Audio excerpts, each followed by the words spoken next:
Hi, everybody. Welcome. It looks like we've got quite a few folks on. We're joined today by Marcy Mistrett from the Campaign for Youth Justice. We'll give folks a few more minutes to log in. We're still expecting some more folks, and then we'll get started.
So I see a bunch of folks have just hopped on. We're waiting a few more minutes just to get so everyone can get settled.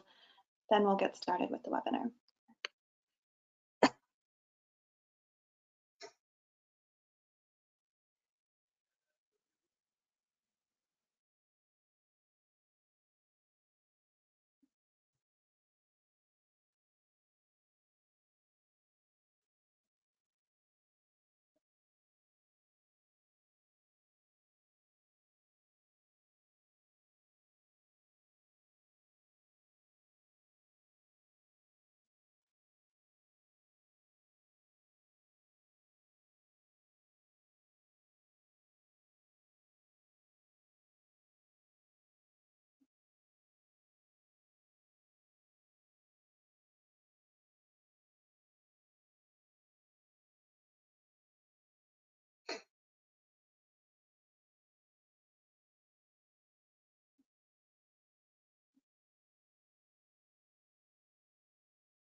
Since it looks like we have a critical mass, I'm going to go ahead and get started. I'll just go over the platform and some basics about the webinar, and then we'll turn it over to Marcy to get the actual content started. But for folks who have joined, thanks so much. I'm Allison Clements at the National Juvenile Justice Network. So we have advocates all across the country in 43 states and DC who are actively working to make sure that the justice system is more fair and equitable for youth involved. And we're super thrilled that we've done a three-part series with the Campaign for Youth Justice on one, in terms of their jail removal work, which we'll talk about today, but also some of the federal work and the transfer work as well. So one more webinars to come, which we'll be sure to alert everybody to. And just in terms of the logistics, I'm sure folks are all familiar with GoToWebinar, but there is a chat function as well as a question section at the bottom. We do have quite a few folks on today. So as questions pop up, if you want to put them in the question box at the bottom, we'll open for questions at the end and be sure to get through as many questions as possible. We don't have any polls or hands out today, so that should be pretty relatively simple. And then I believe everybody's on mute, but we'll just ask folks to stay on mute until the question and answer portion. So with that, I want to welcome Marcy Mistrett. I have your PowerPoint up, so let me make sure that I share that. We're really thrilled to have you. Do you want to introduce yourself and while I get this pulled up for everyone? Absolutely. Thank you so much, Allison. I really appreciate you and the partnership with the National Juvenile Justice Network. As Allison shared, I am Marcy Mistrett with the Campaign for Youth Justice. And today we're going to really focus on jail and prison removal. We're going to take a little bit of a walk through the wins that have happened over the past 15 years and then take some time to talk about future opportunities. Allison shared that this is the second of a 3-part series, and I want to thank them again for posting these online. So if you miss it, if you missed the first one, you can get access to it later. But we talked about raising the age and the progress there. But the campaign has made the decision to wind down our operations at the end of 2020. And so we wanted to make sure to get this very, very good news out to the field in terms of the progress that has been made, but also take some time to hear from you of what you need from us before we close. So there'll be some time for you to get questions in and requests in, so we can make sure that everyone has what they need to keep pushing these wins. Because even though there won't be a national campaign, we are very confident that the work will happen locally. So just as a reminder, Allison, if you can flip to the next slide for me. The Campaign for Youth Justice was started 15 years ago with a really narrow focus on ending the prosecution, incarceration, and sentencing of youth. At that time, it was explicitly under age 18 in the adult criminal justice system. So we decided to have a campaign model, and we absolutely insisted that families and impacted youth were at the center of any efforts that we engaged. Next slide. The strategies that this is our campaign model here, and we always had a legislative goal. States and both at the state level and at the national level, we engaged this campaign model to do 3 things. 1, to help to reduce the number of kids that were prosecuted as adults. 2, to reduce the harm of children who are in adult facilities. And 3, to elevate strategies that don't exacerbate or worsen racial and ethnic disparities. The next slide. As I mentioned earlier, this is the second of a 3-part series. The first was on Raise the Age. As you guys know, that's had tremendous success. When we opened, there was 14 states whose age of criminal responsibility was below 18. That is down to 3 states, just Georgia, Texas, and Wisconsin. And actually, Vermont has gone farther and has set the age to 20 for many of the young people in their system. Today, we'll be focusing on removing young people from adult facilities, both in jails and prisons. And then in May, we will be talking about ending automatic transfer. So let's start with some wins. We've got a lot to celebrate. The first thing I want to talk to everybody about is that we've had 40 states and DC change more than 100 laws to help keep young people out of the adult criminal justice system. That is 80% of the country. More impressively, most of those states change more than 1 law. So to keep and put a pin in as a reminder to yourselves that you don't just get one bite at the apple. And the other thing I want to say here is that narrative change is really, really important to keep in mind as we're pushing for further reforms from the beginning. Next slide. We can also celebrate that there have been 2 federal laws that now exist to remove youth from adult jails and prisons. Again, this will be the focus of my conversation today. And the good thing about federal laws is that both of these federal laws is they provide cash incentives to states to remove young people under the age of 18 from adult facilities. And with Priya, they actually impose, actually for both, if states aren't able to do it, there are imposed financial penalties. So we feel like those are really good levers to get all 50 states in play.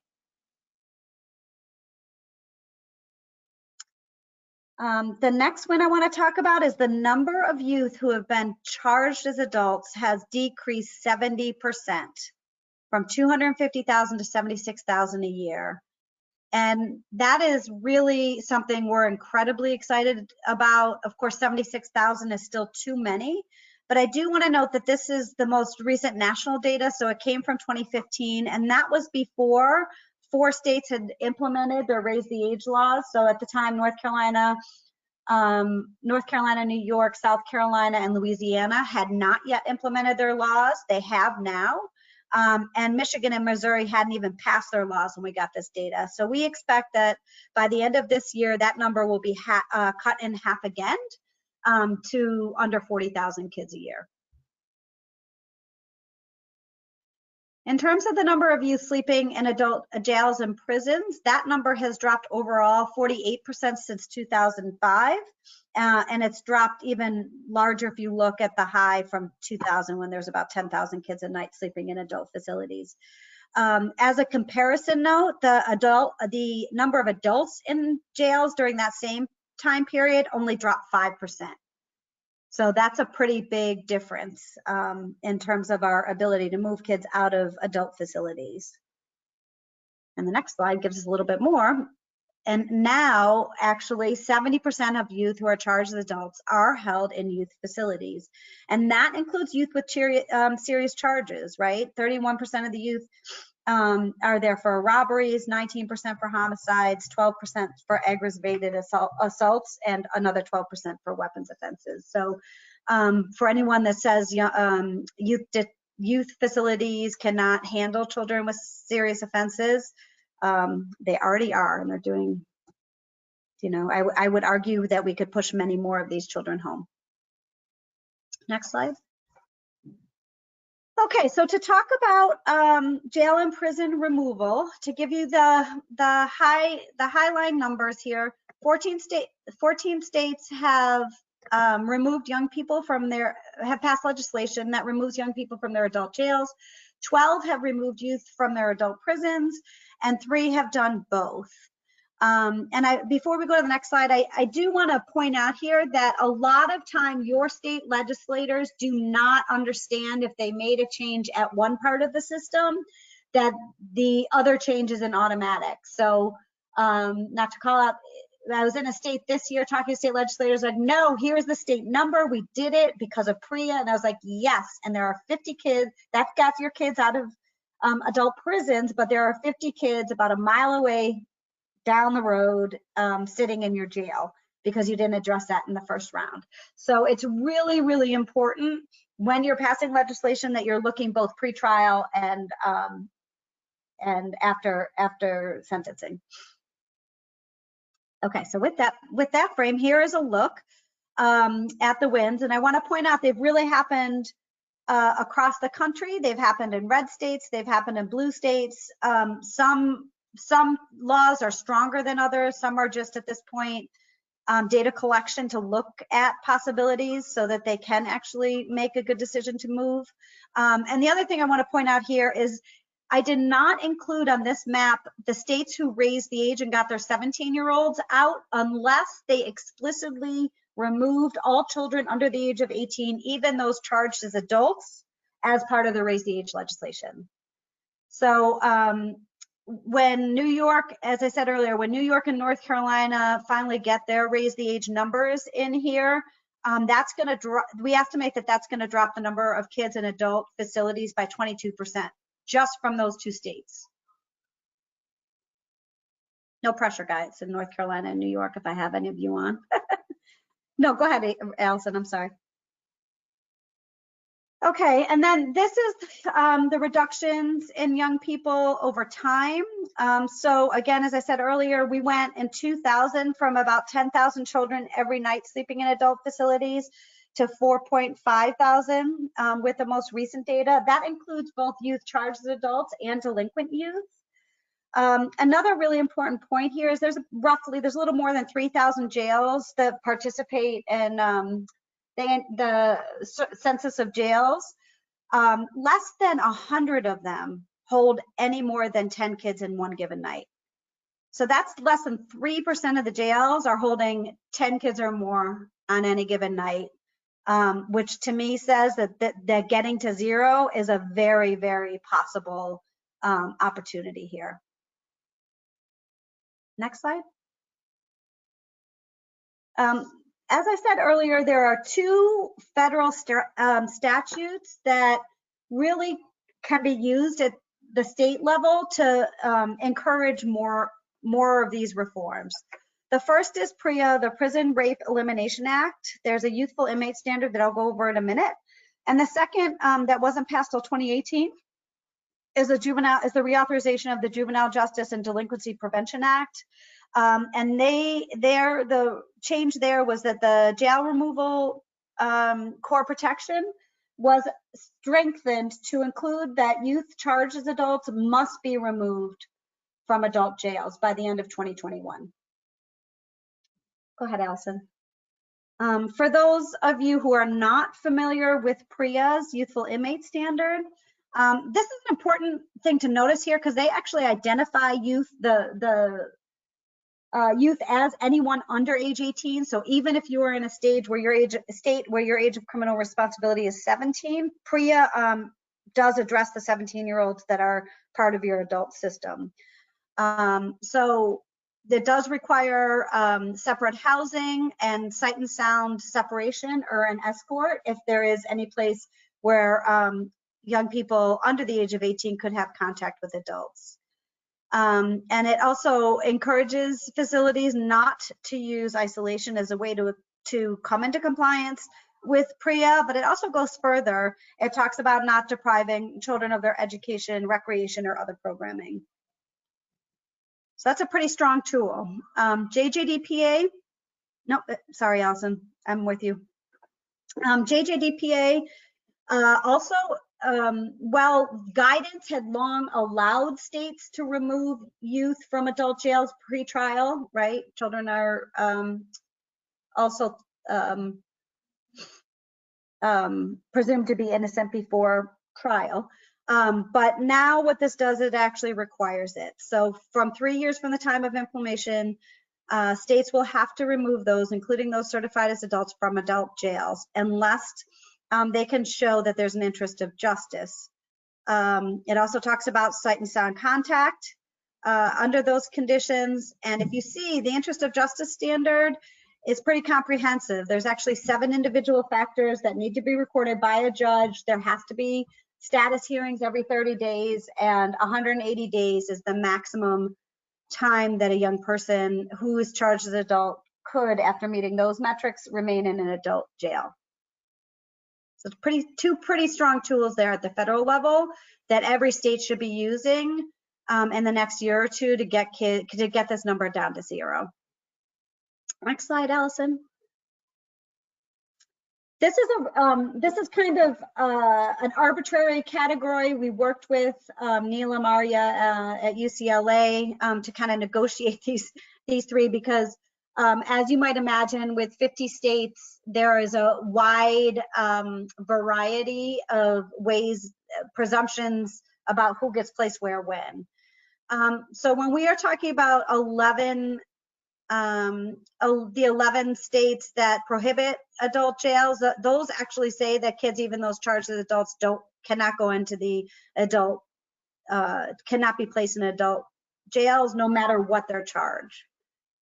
The bulk number of states, 32, actually do allow, the judge to make that decision. And then the last one in 8 states is that there's a presumption that the youth charged as adults start in adult jails. Okay, so that would be Alabama, Florida, Indiana, and Mississippi. And then Arizona, Pennsylvania, and Maryland allow the judge to make the decision, but those 3 states still have pretty high numbers of kids in adult jails. So again, Alabama, Florida, Indiana, and Mississippi are presume adult jails and have high numbers in those adult jails in specific counties. But Arizona, Pennsylvania, and Maryland fall in that middle category, but still in a couple counties have very high numbers of kids in jails. So if I can go to the next slide, here are some ways that states have been able to move the bar. As I mentioned earlier, raising the age, once you say that 17-year-olds are no longer considered adults, the juvenile justice system has a lot more offboarding options than the adult system. So we see very, very few kids in states that raise the age who end up in any sort of jail or secure facility to begin with. The second bullet here is to narrowing transfer statutes. So we have seen about half the states also do a lot to narrow the eligibility requirements of who goes to the adult system. So whether that is removing automatic transfer entirely and requiring judicial review, or taking some eligible charges off the list of eligibility, or raising the floor on the age of kids and saying children who are younger than X, Y, and Z age are no longer eligible to be transferred. All of those also help to narrow the number of kids in jails. Another strategy has been to reduce the youth detention population. Both the success of JDAI, of states now moving to raise the floor of delinquency, so not allowing those 6, 7, 8, 9, 10, 11-year-olds to be in detention, not finding alternate ways to hold kids accountable in their community if there's technical violations of probation, or if young people are engaging in status offense behavior. All of those strategies actually help to bring youth detention numbers down to a point that is low enough where some of the kids that have been in the adult system can go back, because the overcrowding issues that used to exist 15 years ago are no longer such a problem. So the space exists to bring actually all these young people back. There are counties and states who have used litigation techniques successfully, particularly around education opportunities in adult jails. We know that adult jails do a terrible job offering education, particularly to younger children, right? If there is education at all offered, it might be some sort of GED preparation. And we know that young people younger than high school age, unfortunately, are still eligible to be transferred. The other part here to consider is, unfortunately, about 3 children in adult facilities take their lives every year, and many, many more are placed in isolation. And there has been successful litigation around this that makes housing kids in adult jails actually a liability risk as well. I do want to again point you to that Getting to Zero report from Neelam Arya. It's on our website, and I can give you a link to this afterwards. But that has some examples of active litigation that was won and the cost to individual counties.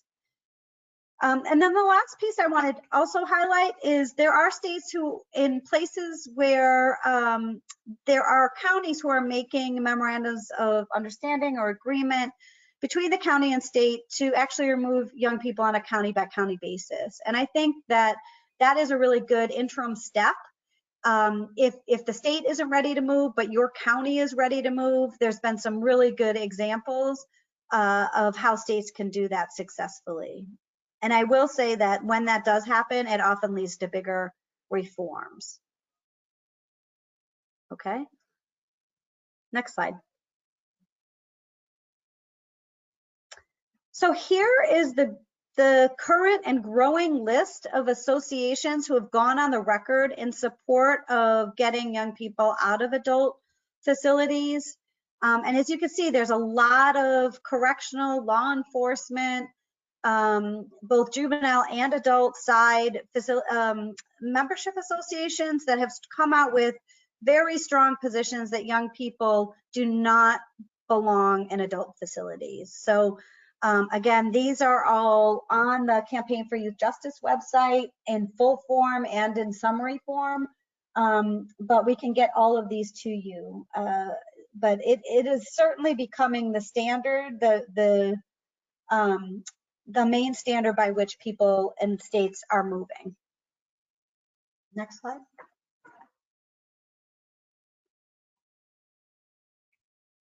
I'm talking too fast, I think. All right, so here's the work that we've identified. Can you flip that? Thanks. That still needs to get done, right? So 15 states still hold 90% of youth in adult jails. Now that data at this point is pretty old. It's from about 5 or 6 years ago. Since that data was collected and reported through BJS, 8 other states 8 of these 15 states have made reforms, right? So Arizona, Florida, Louisiana, Michigan, Maryland, North Carolina, New York, and South Carolina have all passed significant reforms to get those numbers down. Many of those were raise the age reforms, okay? There have also been places that, of those 15 states, that had high counts, who have also made, have had high counties, sorry, that have also made reforms that we think will also make a difference in getting that 15 state number down.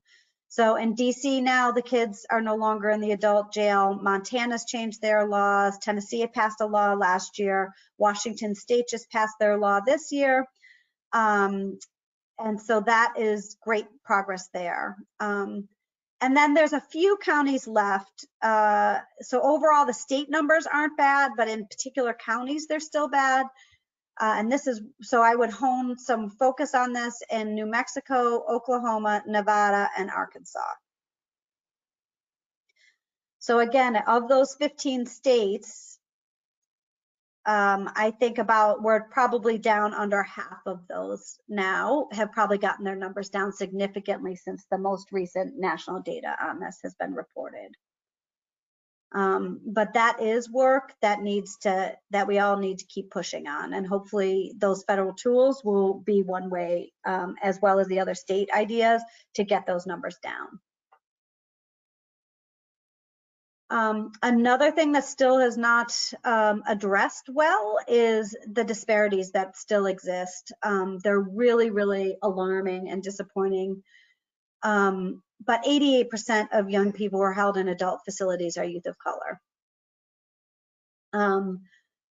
Black youth are 4 times as likely as white youth to be in adult facilities, and Latino and tribal youth are between 1.5 and 2.5 times as likely. Now, the good news is, when we opened 15 years ago, Black youth were 10 times as likely, right?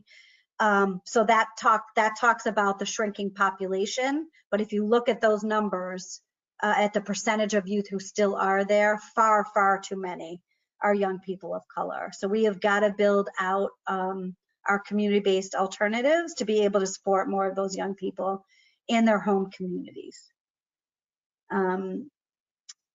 The other huge point of disparity is that 4% of young people in adult facilities do identify as LGBTQ or gender nonconforming youth. Again, we know that resources need to be developed and are unique for this set of the population. And we also very much believe that the juvenile justice system is the place to get appropriate services for these young people, not the adult system.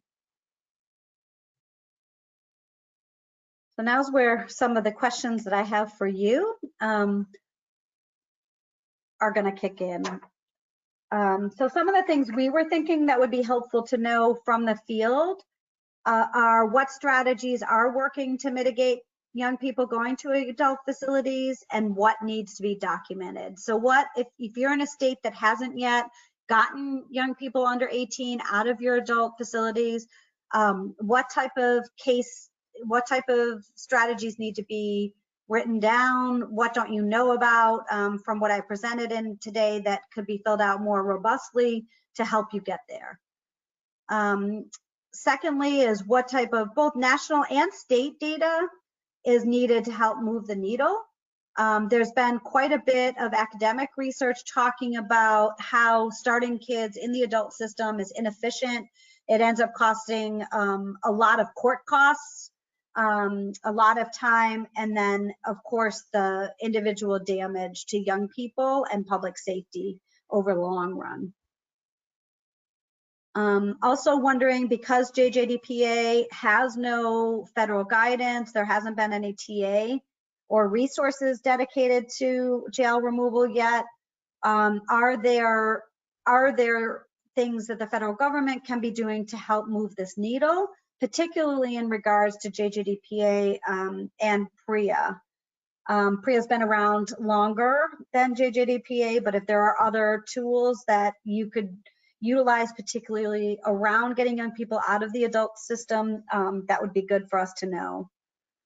And then the last thing, just in terms of where we are now, we are seeing young people get removed from detention. Some kids are getting bailed out who are charged as adults in jails during the COVID or released on home monitoring. But is there a way to leverage the innovation that states have had to utilize during this pandemic to help mobilize forms next year and beyond? Yeah, so we do have quite a few folks on. There's a couple of questions that have come in, but we can try and open, if folks can raise their hand, I can be sure to unmute folks if you have responses to the questions that Marcy's raised. Or the other way to do it is to also put a comment in the chat box. We can be sure to monitor those as well. So while folks are thinking about responses and raising their hands, the one question that has come in, Marcy, and now I just lost it, but it was a question around the number of suicides. I think you mentioned it was 3 a year. The question was whether that was per referencing a specific state or if that was referencing nationwide data. Oh, that was representing national data, but that does not include attempts. So what we know is that there is not a difference between the youth suicide rates between young people in the community that share similar backgrounds as young people in youth facilities. But once you get to the adult system, that number jumps up exponentially. The number used to be 36 times as likely, and I know that that is cited frequently. It's actually come down from that, not for good reasons. It's because the youth suicide rate in the community has jumped so high. Thank you. And do folks, and I'm not seeing any hands raised, but I don't want to miss anybody. So does anyone, I wonder if it's easier to go question by question. With regard to the strategies that are working to mitigate kids going to adult facilities and what needs to be documented, does anyone have thoughts on that? I'm happy to unmute folks if you're having trouble, if you just want to raise your hand. And Allison, I just want to say, if people have other questions, there's another slide here. There's another slide that also asks, like, do you feel like continued national leadership is necessary? What barriers exist in your own state or county to get you to zero? What stakeholders do you need support from that weren't listed on the associations who have passed strong guidance and things along those lines? So don't feel limited by these questions. If you have other questions, it would be really good to know.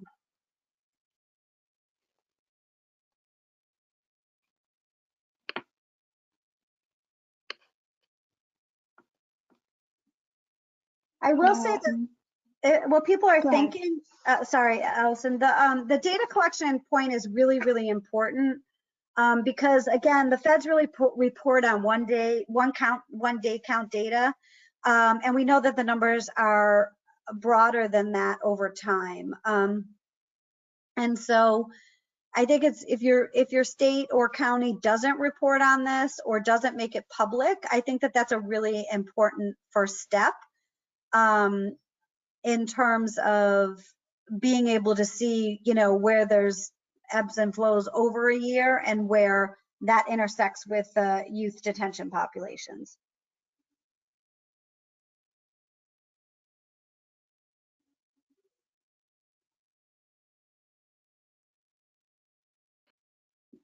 So that makes sense.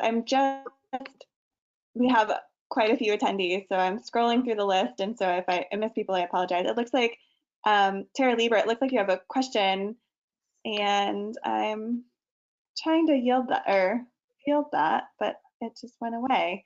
This is the joy of technology these days. And that now I can't even find Tara. I lost her. Crystal Williams has her hand raised, so let me unmute her. And maybe you can pose your question or your thoughts to Marcy. Crystal, you should be unmuted.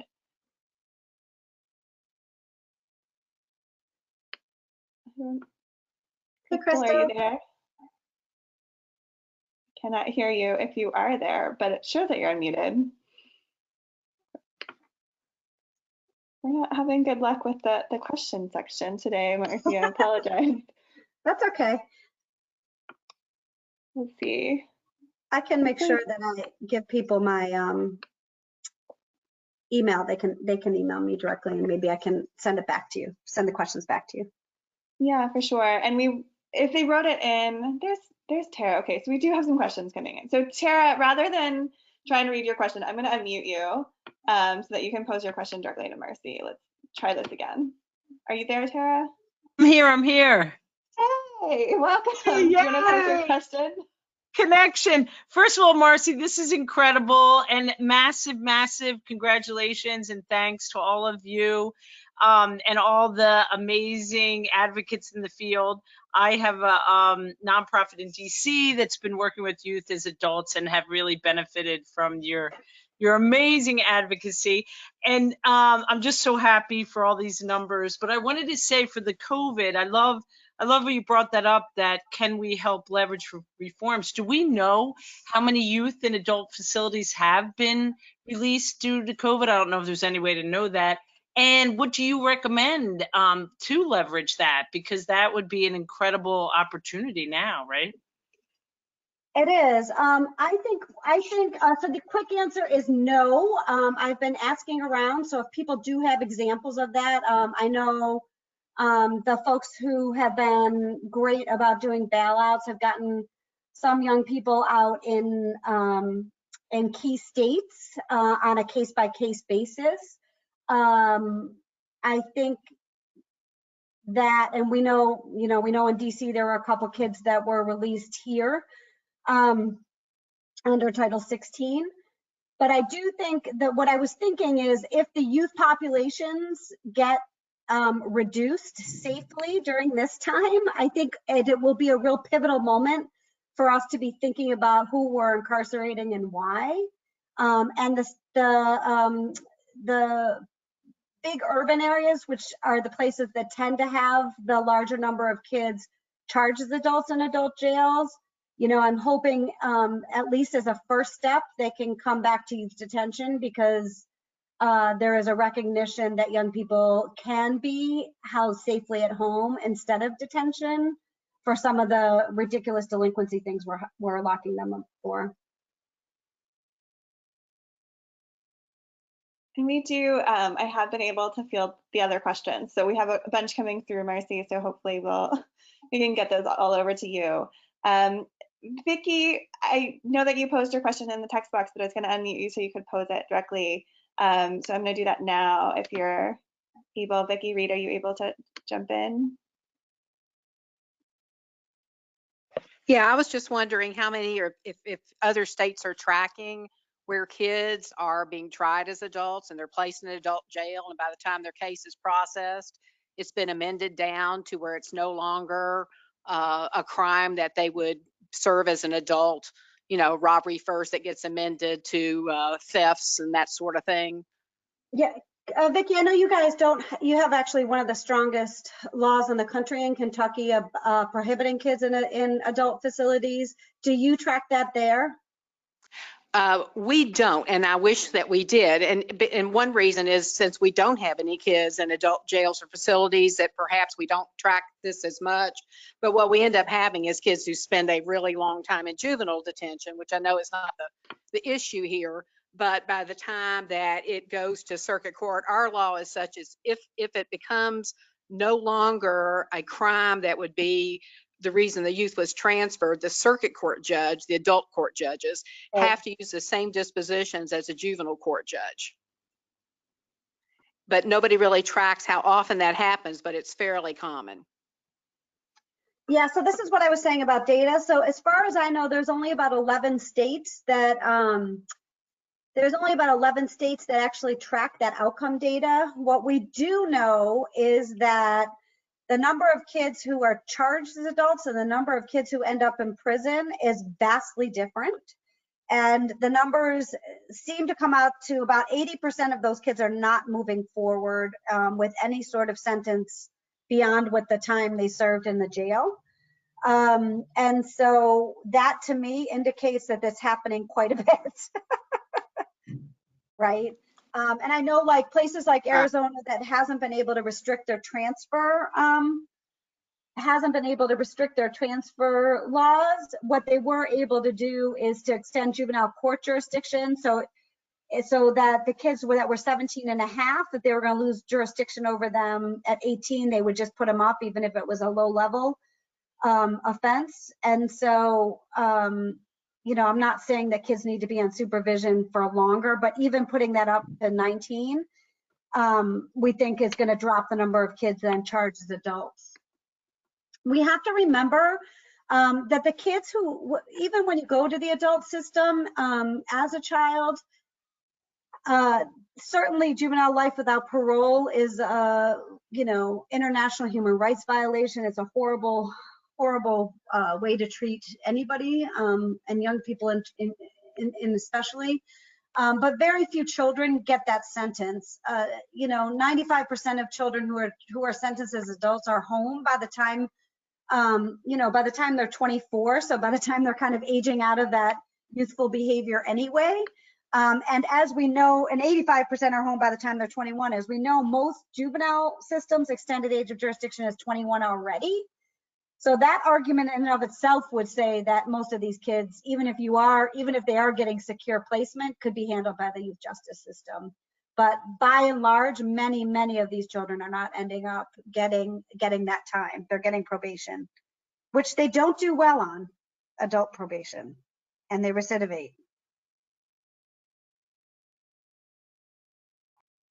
We have a few more questions coming in. So Reese Richards, I'm going to try to unmute you so you can pose. I think you had a couple questions. So are you there, Reese? Yes, good afternoon. Hi. I was called, how are you all? Very good webinar. I was curious because I did not hear any mention of the US territories. So I am wondering if there is a disconnection between our local law enforcement entity and, you know, your agency in providing data, because we do not keep any of our youths in any adult facility. Reese, where are you calling from? St. Thomas, U.S. Virgin Islands. USVI. You're right. And actually, folks from Puerto Rico had reached out last year to me to try to figure out some of this. I'm happy to add that information. If we can be in touch to, is that new that you haven't done it, or have you never done it in the U.S. Virgin Islands? Well, we have our state advisory board. I'm the vice chair of it. So we have that in place and we do inspections, but we've had a few setbacks because we had those two major hurricanes. Yes. So we're kind of getting back on track, but I wanted to know if there is a gap where there's no reporting protocol between our agency and yours. There isn't, and I don't see it on the survey of jails on the data that I'm looking at. So let me double check that though. It could be in another place that I just don't know where to look, but I think that that's an excellent point, and you're the second person to raise it to me. So I will make sure to get that data included on here before we wind down. Okay, well, And Ms. Reese, I would love the statute. Yes. I think I would like to get some contact information. I believe you would have mine through the registration. And I also wanted to know how we could get access to the slides, please. Yeah, so for the slides question, a couple folks have asked, we'll be sure to share them with all the registrants, as well as we'll put the recording and the slides up on our webpage, and folks will have access to that as well. So we'll be sure to send those around. Okay. Thank you very much. Thank you. Yeah. And then Alicia in Texas, I'm going to try to unmute you so you can pose some questions. You there, Alicia? Hey, I am here. Yeah, I didn't really have a question. Just I chimed in when Marcy was talking about the states who have not yet made any headway really on this area. That's us.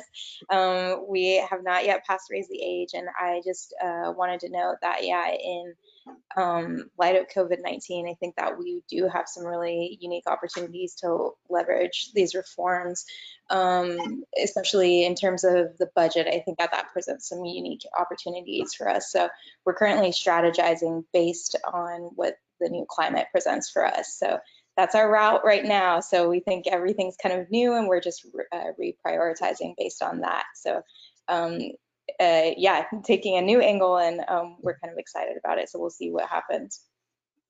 Yeah, and Alicia, I know we're on the phone a lot, but I do think because Texas does have kids in their youthful offender facility, we'll have to think about that when Raise the Age finally does go through there, because you guys do have a separate facility for them.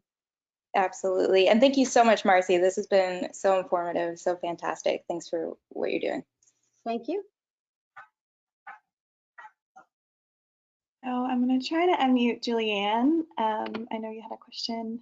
Let's see if we can get you on. Hi, Julianne. Are you able to? Hi, can you hear me? Yeah, welcome. Oh, great. Well, thank you. So this is a really great webinar for me. It's a little new information, and I'm coming at it from, I think, much more of a micro stance than a macro. But my question was really, I'm a psychologist and I conduct evaluations with juvenile offenders, and I'm particularly interested in sort of trauma histories and trauma background.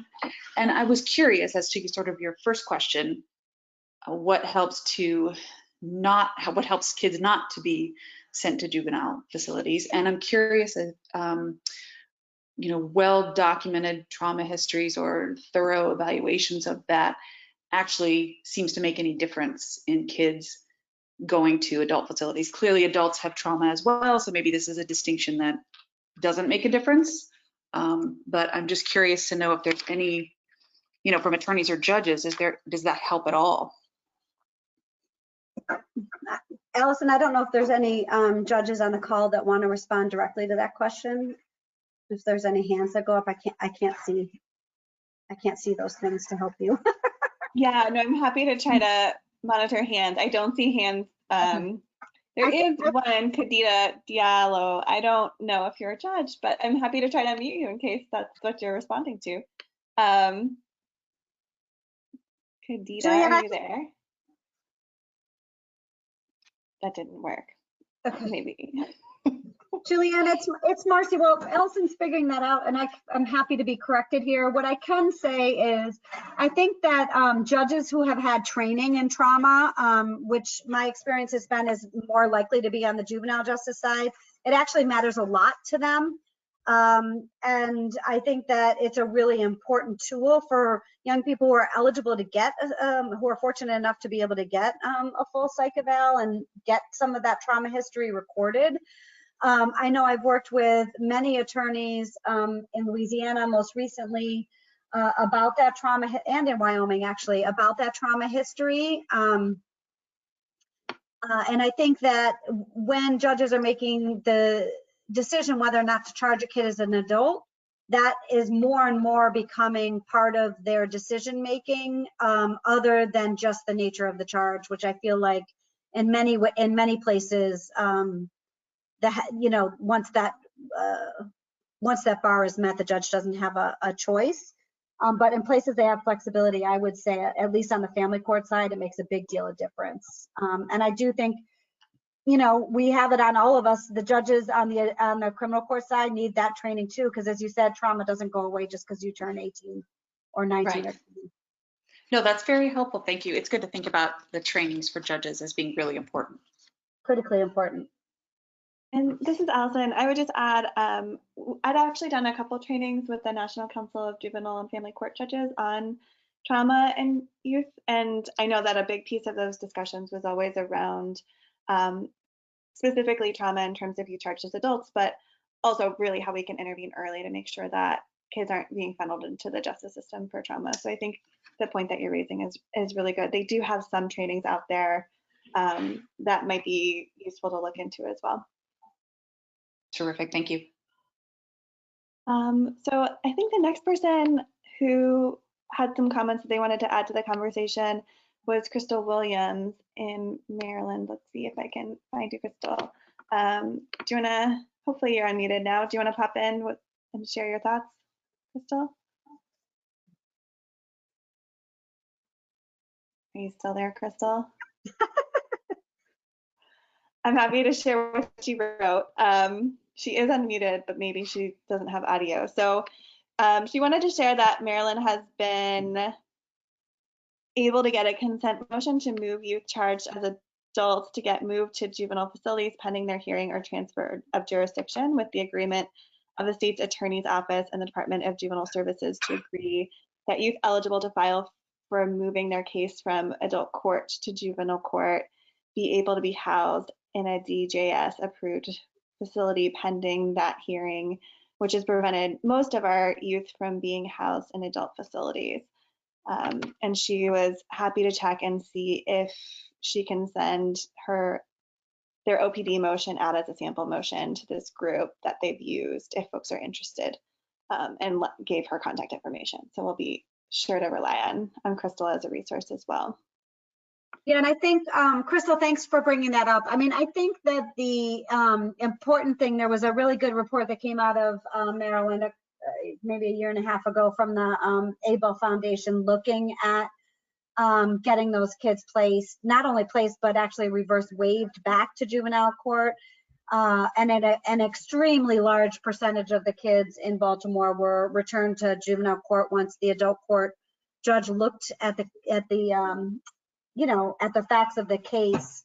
It varied widely judge by judge, but I think that just underscores the importance of judicial review in a decision as serious as, you know, erasing the childhood of, you know, a kid's childhood from them in criminal court. So to me, the huge number of kids in Maryland that end up getting reversed waive is just an indication that their automatic transfer statute is much, much too broad. I'm sure Crystal, she's nodding. I see her.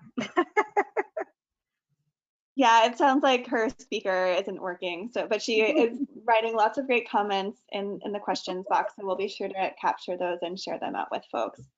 And then I think the last question / comment that I see is from Jamie McCarville. I'm not sure what state you're in, Jamie. I'm happy to unmute you.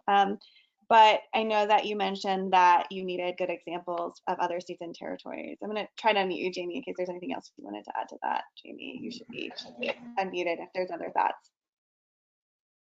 Oh, she muted herself back, so I think that's her main point. So that's it in terms of questions that we've got in. Marcy, I don't. Can you repeat? I didn't. So Jamie's question was she needed concrete examples of other states and counties. States and territories. States and territories. Yeah. So it sounds like I need some follow-up pieces, which I should have put on my. I don't know if you're able to edit my PowerPoint when it's on your screen, but if you could put the title "Getting to Zero" on there. That's a report on the Campaign for Youth Justice's website. I will make sure, but there's excellent examples. We worked really closely with Neelam to get those examples in there, but there's everything from, you know, county resolutions to MOU agreements between counties and states to good legislation. And so we have an abundance of that. We have also redlined a couple state statutes against the federal law. Now, that is with a caveat that the federal law doesn't have guidance yet, so it's literally a word for word red line against state statutes, but happy to answer any follow-up questions about your particular jurisdiction. I also do want to point out that there's been a really robust conversation about this on the Annie Casey Foundation Community Cafe, and people have listed really excellent resources there as well. Great, and yeah, I'm happy to send around with the recording and the PowerPoint slides a link to or even a copy of the Getting to Zero, so we can be sure to share that with folks. I'm not able to edit the PowerPoint, but we can get that out to people. Okay. So it looks like those are all the questions. Can we just do the last 2 slides? Because I know we're running up on Of time and course. I want to honor that. So in terms of the Campaign for Youth Justice's next steps as we start to wind down is, you know, we really do want to hear from you what you need from us before we do wrap down in June. We are working with a variety of national partners, such as NJJN and the Coalition for Juvenile Justice and JPI, and the Campaign for Fair Sentencing of Youth and the Sentencing Project, to come up with other places for this work to live and continue. We will develop the resources that folks identify between July and September. We are going to have our final report released on state trends in October, and a big party celebrating and thanking all of you for your incredibly hard work. And then we will identify some supports for remaining states who are close to winning in October through December. And then next year, I'm hoping to be a fellow at the Sentencing Project to focus on kind of those states that are identified in that last quarter of the year. And then the last thing I want to say is for people who are also trying to get transfer numbers down, we will be talking about that last kind of big campaign, which is a ton of information. So I apologize ahead of time. That could be 3 in and of itself. It's what I like to call the sleeper campaign because it's complicated. So we don't talk about it in big narrative a lot. But again, half the states have changed their transfer laws in the past 15 years. And that's something we should all, and they change it in the right direction. So that's something we should all feel really, really proud of.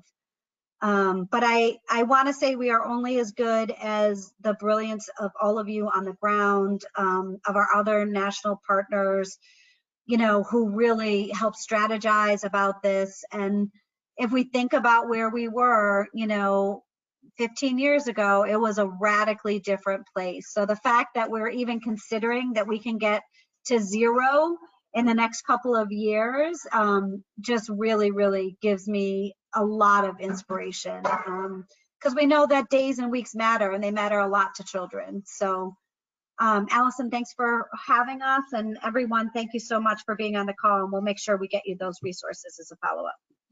Yeah, thank you so much, Marcy, for all this information. And just as Marcy said, a reminder, everybody, we'll send around a link to the webinar as well as the slides and the Getting to Zero report. So that'll go out to everybody and hopefully in the next couple of days, and it'll be archived on our website as well. And to Marcy's point, the webinar for Raise the Ages as well. So if you can join us on March 19th, we'll send out a registration for that soon.